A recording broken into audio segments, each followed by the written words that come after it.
দুর্নীতিতে 3 বার চ্যাম্পিয়নদের দেশের মানুষ আর ভোট দেবে না, বললেন আব্দুল্লাহ মুহাম্মদ তাহের। বিস্তারিত সংবাদ। দুর্নীতিতে 3 বার চ্যাম্পিয়নদের দেশের মানুষ আর ভোট দেবে না, বিএনপির উদ্দেশ্যে এমন মন্তব্য করেছেন জামায়াতে ইসলামীর নায়েবে আমির সৈয়দ আব্দুল্লাহ মুহাম্মদ তাহের। আজ শনিবার সন্ধ্যা 7টার দিকে কুমিল্লার চৌদ্দগ্রাম উপজেলার গুণবতী ইউনিয়ন জামায়াতের উদ্যোগে গুণবতী উচ্চ বিদ্যালয় মাঠে আয়োজিত জনসভায় প্রধান অতিথির বক্তব্যে আব্দুল্লাহ মুহাম্মদ তাহের একথা বলেন।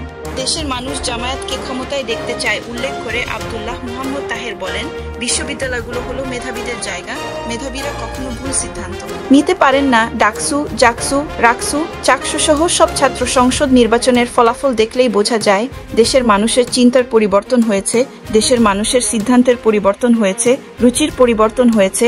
বাংলাদেশের মানুষ আর কোনো মাস্তানকে ভোট দেবে না, চাঁদাবাজকে ভোট দেবে না, দখলবাজদের ভোট দেবে না। মানুষ এখন জামায়াতকে ক্ষমতায় দেখতে চায়।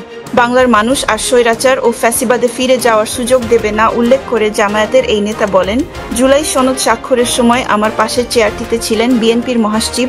তারা জুলাই সনদে স্বাক্ষর করে হঠাৎ করে বলছেন যে সনদে স্বাক্ষর করেছেন, সেটা তারা মানেন না। তারা সংস্কার চান না।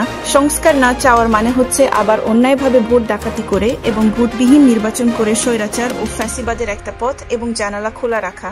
এটা জুলাই শহীদদের প্রতি বেইমানি। আমরা বলছি, বাংলাদেশকে আর পেছনে নিয়ে যাওয়া যাবে না। প্রয়োজন হলে আবার জুলাই যোদ্ধাদের ডাক দেওয়া হবে, আবার 5 আগস্টের আবির্ভাব হবে। বিএনপি এখন জনপ্রিয় দল নয় উল্লেখ করে জামায়াতের নায়েবে আমির বলেন, জিয়াউর রহমান ও বেগম খালেদা জিয়ার নেতৃত্বে বিএনপি ছিল বড় ও জনপ্রিয় দল। বিএনপি এখনো বড় দল, তবে জনপ্রিয় নয়। কর্মকাণ্ডের কারণে মানুষ তাদের থেকে মুখ ফিরিয়ে নিয়েছে। আগামী নির্বাচন হবে চাঁদাবাজ ও দুর্নীতিবাজদের বিরুদ্ধে। আগামী নির্বাচন হবে সবার মত প্রকাশের নির্বাচন। জামায়াত ক্ষমতায় এলে এই দেশের মানুষ এক নতুন বাংলাদেশ দেখবে, যেখানে কোনো সন্ত্রাস থাকবে না, দুর্নীতি থাকবে না।